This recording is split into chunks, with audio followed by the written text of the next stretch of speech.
there was also a lot of like things that I was hyperfixating as well on my physical sensation. So I was making this connection of like, if I take care of my body, then my baby will be safe. Especially when you're pumping, you're providing nourishment for your kid. And so if I'm thirsty, that means my baby's thirsty. I need to drink right now. Welcome, OCD warriors, to the Christian Faith and OCD podcast, where we are all about reducing shame and stigma of struggling with OCD as a Christian, sharing hopeful stories, and replacing uncertainty with faith as you develop practical tools for greater peace. I'm Carrie Bach, Christ follower, wife, mom, and licensed professional counselor in Tennessee. I pray you are blessed by today's episode. I hope everyone has enjoyed our summer personal story series so far. And today we're back at it with another story from Kathy Young. So I'm going to let Kathy just introduce herself for a little bit here. Hi, I'm so excited to be here. My name's Kathy Young, and as of now, I am a stay-at-home mom. I do have a background in writing, and I had run a copywriting business for a little bit of time and focused on marketing specifically. And that's what I went to school for as well. But right now, in this season of life, I'm just focusing on staying home and connecting online with other writers as well with OCD and who are also believers. Well, that's awesome. Sounds like a really good mission in life right now. Yeah, I'm loving it. Yeah. How old is your daughter? Yes, I have one daughter. She'll be 2.5 by the time that this comes out. Awesome. That's a busy and cute age. It is.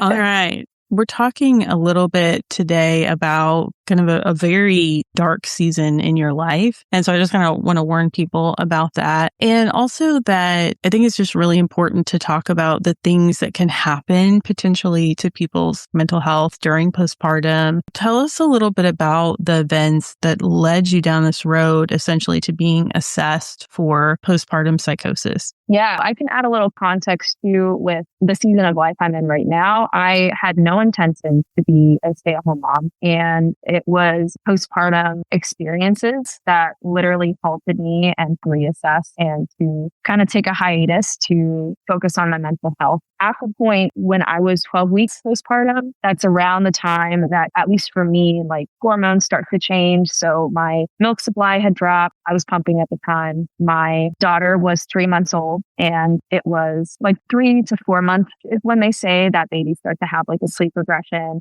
So that was happening because I was a freelancer and I owned a copywriting business. I had set aside maternity leave for myself. So 3 months, 12 weeks, I figured, I'll bounce back, totally easy. Lots of women do it. That's just the expectation. Like, oh, you stay home for a few months and then you go back to work. That's it. And even some moms only have 6 weeks. And so I'm thinking, okay, 12 weeks is a good buffer, right? And so all these things were kind of swirling in my head, and I was stressing a lot about my daughter's ability to sleep and nap on demand, hyperfixating and researching how to keep her awake for certain wake windows and when to know how many naps she needs and when she needs to drop a nap, or all the things that go into that, and being a first-time mom too. So I was putting a lot of pressure on okay, if my baby can sleep on demand, because I was working from home and I didn't really have plans for extensive support. I was then I can watch my baby and then I can work. And so I was thinking it's just a simple math equation, right? I'll just figure it out. It was on that week, I had spent an afternoon at my in-laws, just kind of practicing going out of the house, trying to navigate naps, and when she naps in the car seat and when she transitioning naps and when she wakes up from a nap, what to do after that, blah, blah, blah. My family had mentioned to me that I was starting to show a lot of hyperactivity, in the sense of I was talking really fast. I was telling people, hey, you need to do this, or make sure you get this. And also I was getting really fat as well, and just fatigued. And to me, I was oh, this is what moms do. This is normal. But it seemed to be a bit of a concern for my family, but not so much so that they were thinking about postpartum mental health issues. Yeah. They were just we're going to monitor this and see how it goes. She just seems a little rapid fire right now. Yeah, exactly. After I finished that afternoon with my in-laws, I'm driving home. I just feel a sudden panic in my nervous system of just I'm not in control anymore. My brain was going super fast, and my body was just kind of keeping up. And I'm in the car with my baby in the backseat. And the first thing I think of is I call my sister-in-law, because luckily she was like in the car behind me. She was going to come to my house to pick up something. And I call her and with like, Amanda, I have postpartum depression. And that's like yelling it. She's like, oh my gosh, are you okay? Like pull to the side of the road. I'm like, yes, we do. And so we pulled to the side of the road. We're safe, thank goodness. And that's kind of when I started to really show a lot of hyperactivity in the sense of I'm saying everything I'm thinking. My subconscious is just like spewing out of me. I'm not focused at all. I'm not really aware. I'm tethered to reality. It's not like I wasn't aware of what was going on, but I was like so in my head that I was not grounded in reality, if that makes sense. Were you just lacking a ton of sleep at this point? Was your sleep just really erratic because of the baby and when she would sleep and then you felt like you had to get other stuff done or? Oh, for sure. And that was a big part of diagnosis as well. At that time, I was lacking a lot of sleep. When I had reached that afternoon, it was like several hours of me like having insomnia. And it was after several hours that my family had made the decision to babyract me, involuntarily sent to a behavioral center just for your safety. And you can be discharged once you kind of show that you're a little bit more in a mental frame, like a stable mental state of mind. That's essentially what happened. Even when I got to the center itself, like I had no idea what was going on. All these people in green scrubs, and I'm like, what is happening? Where am I? Am I in a dream? Luckily, they give you medication at the behavioral center and they force you to sleep and they're really on top of your mental hygiene and stuff. And it was after befriending a patient who said, hey, you should ask them why you're here, ask if you have a diagnosis and that'll get you home. And I was like, oh, okay, yeah, I'd like to go home. I wasn't even thinking, you know what I mean? So you were just really disoriented and like really confused and your family drove you there and they were like, you need to be here basically? Yeah. And they didn't know how long going to stay. Like there wasn't so much contact from the behavioral center, like allowing me to get contact with family, unless like I showed the initiation that, hey, I feel stable. But even at the time, I was like, I don't know why I'm here. This is like a weird experience overall. But yes, they were the ones that decided. They drove me to make sure I was safe. And then I was like put into a unit with other patients. And I stayed there for about like 6 days. When you figured out what your diagnosis was and why you were there and all of that, was it a surprise to you? Was it a relief? It was a relief in the sense that I had always this feeling that my brain was just wired differently. I did not know how to explain it to other people. And later, this ended up being a misdiagnosis for OCD, which has brought even more answers. But it was almost like a relief to be able to like explain to the people around me that I love, hey, I've been dealing with stuff. I did not know how to voice what I needed or how I needed, but this is how badly I needed it. It was definitely like a relief to have just like an answer or something to like look to so that other people around who were helping could see like, oh, okay, this is what led to it. This is what it involves, and just understanding me a little bit more too. Were you having certain intrusive thoughts like at that point? At the behavioral center? Yeah, like kind of leading up to going in there, were a lot of your thoughts just surrounding kind of like, I've got to keep this rigid schedule or something bad's going to happen or I'm not going to be able to go back to work or... Oh, yeah. I had originally thought that I was pumping. And so that also led to a lot of anxiety and stress as well, because I was on a strict pumping schedule. And so at the behavioral center, all of your personal items are kept in storage area somewhere. And if you need it, then as the patient, you have to be the one ask for it. And it's the family that actually packs the bags and packs your essentials. Since you're obviously being sent involuntarily, you don't know what you need. And I was like, oh my gosh, I need to pump. I need a pump. I need a pump. I was like constantly asking the tech for my pump. And then they were like, okay, this is not like a medical need. This is not like a physical need. This seems more like the irrational hyperfixation on you needing to pump, even though you physically do not need to pump right now. So that was just like one example. There was also a lot of like things that I was hyperfixating as well on my physical sensations. So I was making this connection of like, if I take care of my body, then my baby will be safe. Like, I don't know. It was a lot surrounded by like, because especially when you're pumping, you're providing nourishment for your kid. And so I took that idea and I ran with it. And I was like, okay, I'm really thirsty. So if I'm thirsty, that means my baby's thirsty. I need to drink right now. And I would like drink so much that I would like hurl it back out because obviously I didn't need that much water. So it was a lot of like really taking notice of like the cues of my physical body and assigning meaning to them in ways that obviously did not correspond to reality, if that makes sense. Yeah, it does. And I could see too. So they misdiagnosed you this as postpartum psychosis, and they said, go home, get enough sleep, prescribed you medication, and they set you up with therapy or anything of that nature? Yeah, they did. The original therapy that they had set me up with, we had an insurance at the time that was not really best suited for mental health services. It was just very minimal, especially because I was a freelancer. My husband's an entrepreneur as well. And so we were just very like just preventative stuff, low maintenance. We didn't really see the need for anything else. I was set up with just a generic therapist and a generic psychiatrist who just saw like a full range of different people and knocking anything against them at all. Like they were very helpful to get my foot in the door. Eventually found out that I did need a little bit more specialized care because it was 6 weeks later that I had like a relapse episode and then ended up back with the behavioral center. Originally, I forget the medication they had put me on first, but the second time I was discharged, we sought out a little bit more specialized care, like women's mental health psychiatrists who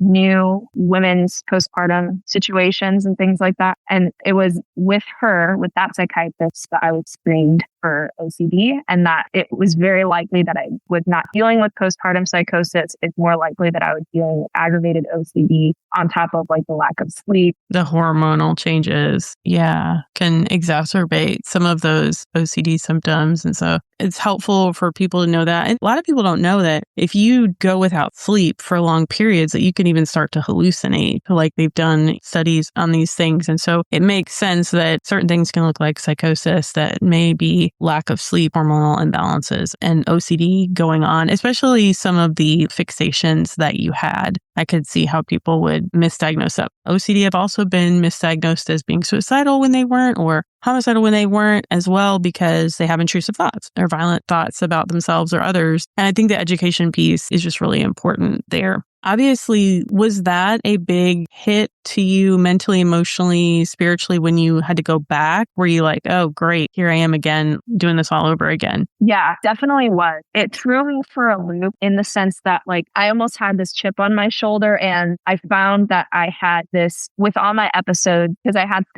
two where I was involuntarily figure-acted, and then one where I was in the comfort of family's house and they were monitoring there. With all three of my episodes, I had noticed a conflated confidence in just like my ability to see things. So for example, I would see other patients like dealing with their physical and like mental needs. I thought to myself, oh, well, I can heal them. I'm capable of healing them. Like I'll just pray and then they'll stop. It was just like that. And obviously, like I would not think that. And I do not think that if when I'm in a normal state of mind, I've never had that thought ever. It was definitely this overinflated confidence of like, this person just needs this and then they're going to be okay. Or like, oh, I think that God must be like trying to tell me a specific message to tell you kind of thing. And I know it gets really tricky because people have different spiritual experiences and I don't want to take away from that. But I know for me, it was coming from a place like I was lacking sleep. I was not taking care of myself.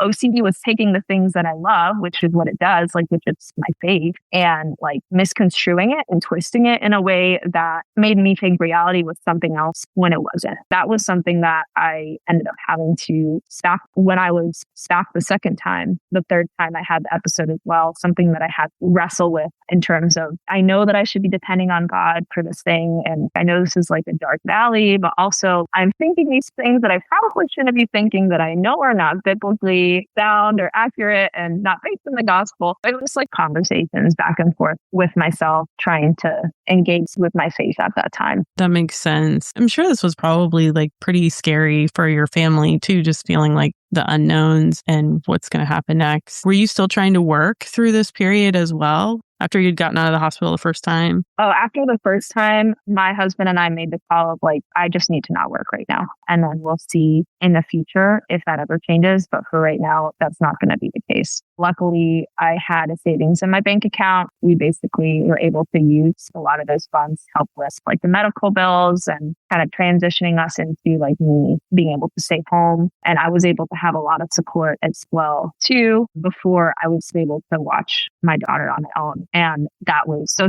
helpful and crucial for me as well. It was definitely thrust upon me of like, okay, we're not going to have you work. We're not going to risk it. We're not going to try. We're not going to play with fire. We'd just rather be safe. And so I think that was the right call at the time. How do you feel about it when you look back now? How do you reflect on those times like differently, being over 2 years from that? Yeah, I think I just want to give myself like a big hug because a lot of it was legitimate concerns and fears that I had with like grappling with my identity as the new mom and what it would be like to work and what kind of mom I'm going to be, and just putting so much pressure on trying to be the mom I always wanted to be. Even though I was only less than a year in, I look at myself with just such grace and compassion and a little bit of humor, because some of the things that I thought I just think are really silly, or the things that I did, at least to me it's almost like I'm able to look back and see how far the Lord has brought me and how I'm not perfect. I have a better understanding. Life and motherhood is not, you figure it out and you're done. Like you check the box and you move on, like as much as I thought it would be.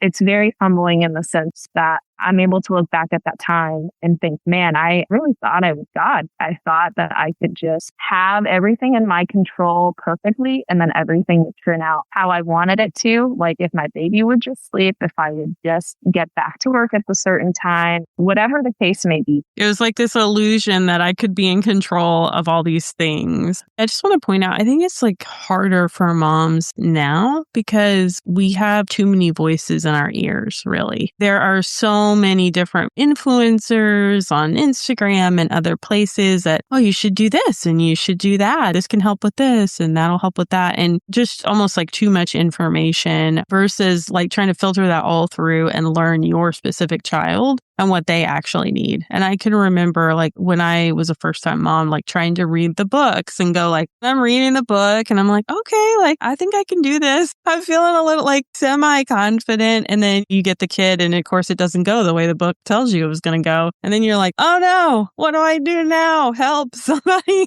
get me. I mean, I guess I just want to, normalize that for everybody out there. Is like, yeah, there's a lot of parenting information on the internet. You can read some good books and none of that's bad, but just know that like it's not going to go textbook according to plan. I've known moms that have had two different experiences with their kids where like one kid was a great napper and slept really well. And then the next one just like was up all the night and had just really rough times. Each person's story and situation, and even from kid to kid, is a different experience. I mean, it's an opportunity, I think, to lean on God and to say like, okay, I don't know what to do about this here. I'm just doing the best I can. Like, please enter in and help me through the craziness that is parenting. Yeah. Absolutely. I'm so grateful that I have learned that lesson and that I've closed the chapter on that book, or I've closed that book and I'm like, okay, I'm done. I don't have to relearn that again. I'm sure I will have to relearn that in the future. But I think it was exactly what I needed in order for me to just start to look up and focus more on the Lord and who He is and trusting in Him rather than trying to figure out the puzzle pieces of like what's going to happen next. What does this mean?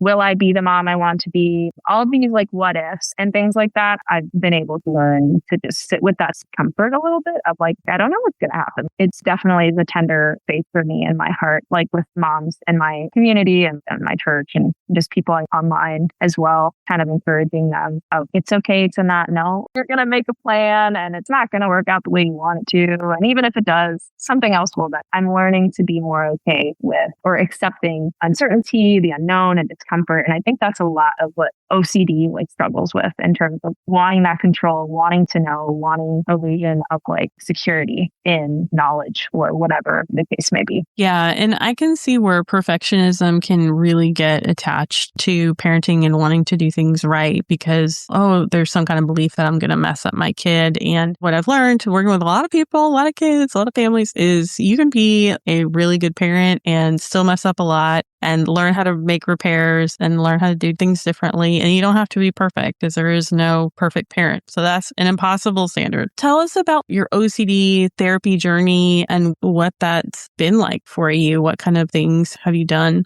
Yeah, I did start a little bit with like CBT therapy, like cognitive behavioral therapy. And then I had slowly transitioned into fear exposure. And I know, especially with mental compulsions, a little bit harder to like expose yourself, those types of things. Because I'm a writer and a therapist knows that I'm a writer too, it's just been a lot of journaling and considering and reflecting on the what ifs give me anxiety and kind of sitting with that and writing about it and reflecting on it. Just being okay with, again, sitting with that discomfort. That has been really helpful for me. And obviously, I'm still on medication. I'm not sure when I will stop just because I am still in a season wanting to grow my family. And so I'd like to be on the safe side and just continue to keep medication for now for when that next season comes. That's something that has been helpful as well. And if I do find that I have trouble sleeping or things like that, like I have methods and things that I do to kind of wind me down, whether it's like physically or mentally. So that has been the majority of like what my OCD recovery has looked like. Do you feel like you have a different relationship, I guess, with managing stress? Did you really have to bring in a lot of tools to help you manage like physical, emotional stress? Yeah, a lot of stress came from maybe not having clear communication with my husband about expectations of what parenthood will look like, what my role will be, his role. Truthfully, a lot of it was just like having these conversations because he had his own experience too with taking care of me and becoming a parent for the first time and trying to take care of his daughter while taking care of his wife. And so a lot of the stress that we would harbor, we wouldn't bring to each other and we would just kind of keep it to ourselves. We've definitely learned to be more open with our stress, even if it's like small, even if it's like little microaggressions or things like that, things that are just like bugging us. We've learned to just bring it up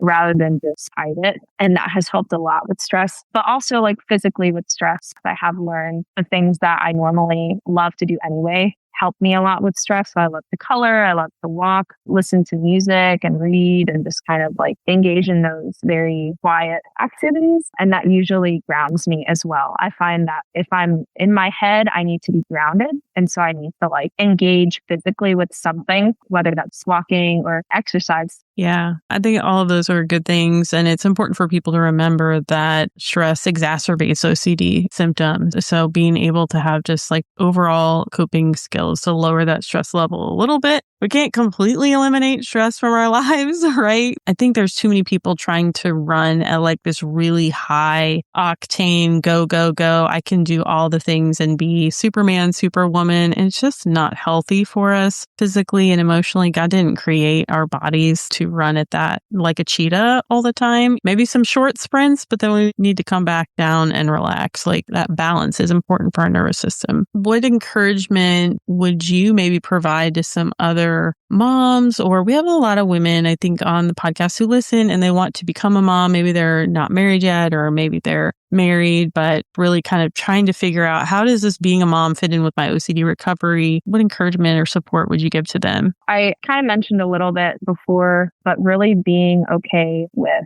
uncertainty. My husband follows this guy named Jocko Willing, and he is a retired Navy SEAL. And he has this quote that says, have a tight ship and loose plans. We love that. And so we kind of try to abide by that because sometimes we think, oh, if I'm okay with uncertainty, then I'm irresponsible. Like planning, I'm just like going on a limb and not really knowing what I'm doing. And I don't think that's necessarily true. Obviously, you plan as best as you can and you leave the outcome open. And that is something that I'm learning as a lesson over and over again with every interaction with my daughter. That is one thing, I guess, just an encouragement being accepting the uncertainty of it and knowing that it's okay. And then also, I think that with postpartum specifically, we focus a lot on the physical support of postpartum, and there's a lot of humility involved with like getting help with showers and having people bring you meals and getting out of bed and going to the bathroom. And I think that the humility that we have to like ask and need, we don't even ask, we need the help, right? We need the physical help. I think we should have that same posture with our spiritual healing and our emotional healing as well in postpartum. Just learn to be a little bit more radically honest with yourself and like how you need support and what that looks like for you, and not being afraid to voice it, and knowing that other people are probably dealing with the same things, or like you might hear stories from your in-laws or from your own parents that,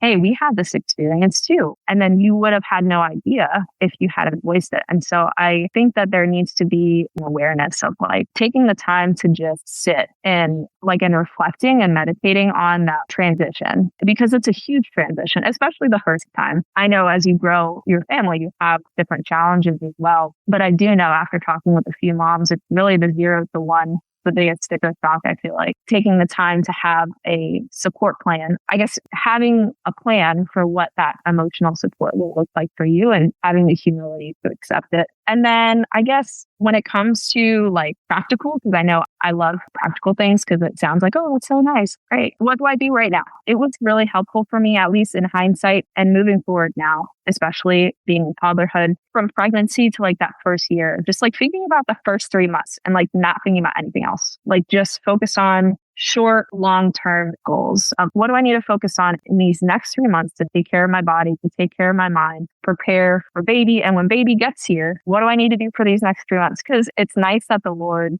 gives us the huge buffer of time between pregnancy and when we have the baby. And even when we have the baby, as they continue to grow, like it takes so much time for them to like develop these skills and things. And so it's helpful to just kind of focus on like, okay, what is one thing I need to do in this season? And everything else can go to the wayside. That's fine. But like, I choose to focus on this. And that was something that I was taught in behavioral center too. Like just focusing on like, if you really have to get down to it, just like, what do I need to do today? It may look like taking a shower, you know? Yes. I'm going to figure out how to get a shower today. And that is such a win. It's not even a luxury. And then I guess the last thing is, and you mentioned this too, is just like doing what works for your family and like not being influenced by other voices, even if it's voices in your own family or like meaning like extended family or people that you may know, like in work or in faith circles, whatever the case may be. Like everyone has a different circumstance with how they need to navigate work and feeding and transitions, all the things.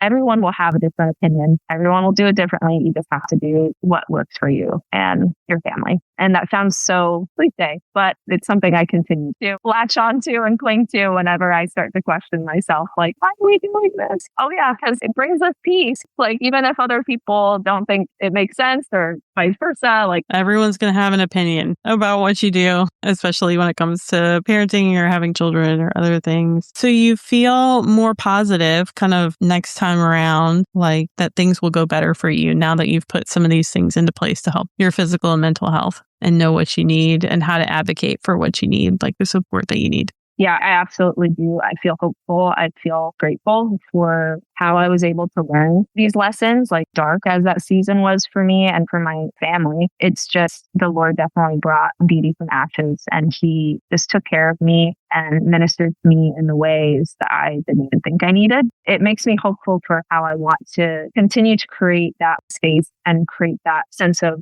hope in my own home, like now that I'm a mom and that I am a little past that season of life. And stepping into potentially growing a family as well, like seeing how much I can just enjoy it instead of worry, meditating on how good God is instead of meditating on the worry of like, what if? Right. What does recovery look like for you today? Do you find you're having to journal and sit with those uncertainties a lot less? Do you find you're maybe easier able to dismiss certain intrusive thoughts? What does it look like today for you? Yeah, I think I had this false narrative that like, oh, after I take medication and I'm in therapy, like mental compulsions, intrusive thoughts, they will go away entirely. And for me, that has not been the case. And so I think it's been more of a sense of noticing quicker as opposed to it happening less. If I start to hear things in my head, I know whether it's something that I can actually trust or sure if it's based in truth or if it's something that OCD is trying to like distract me from. If I do find myself having those thoughts, I'll know, hey, honey, like I need a second just to journal a little bit, or I'm going to go take a walk, or like I'm going to work out for a little bit. Like I know how to advocate for when I need to like ground myself a little bit again. So I think a lot of practicing communication for like what I need and how I need to just kind of deal with when those things pop up, and they do, truthfully, and being okay with knowing that like they won't necessarily like stop,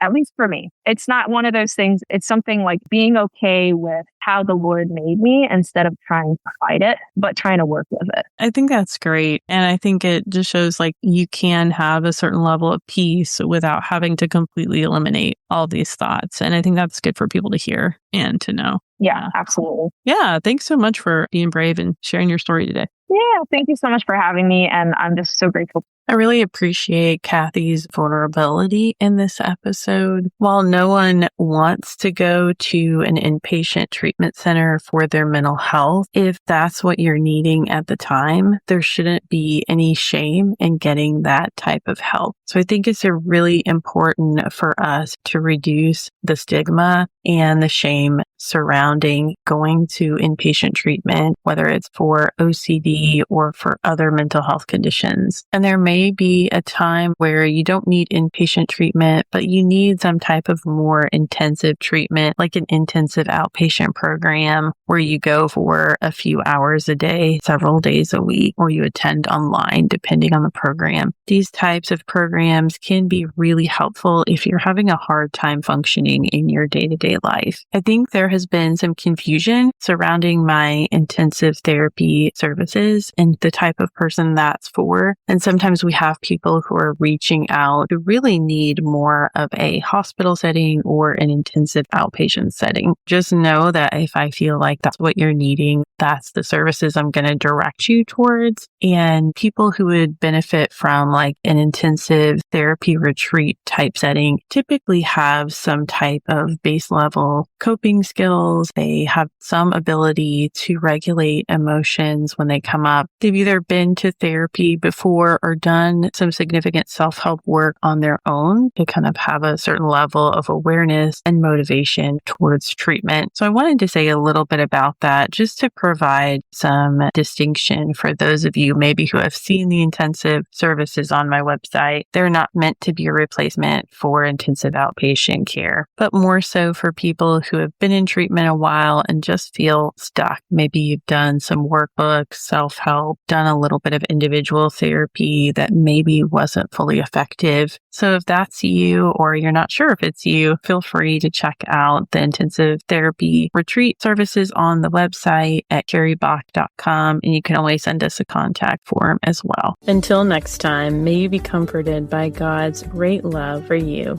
Christian Faith and OCD is a production of By the Well Counseling. Opinions given by our guests are their own and do not necessarily reflect the views of myself or By the Well Counseling. This podcast is for informational purposes only and should not be a substitute for seeking mental health treatment in your area.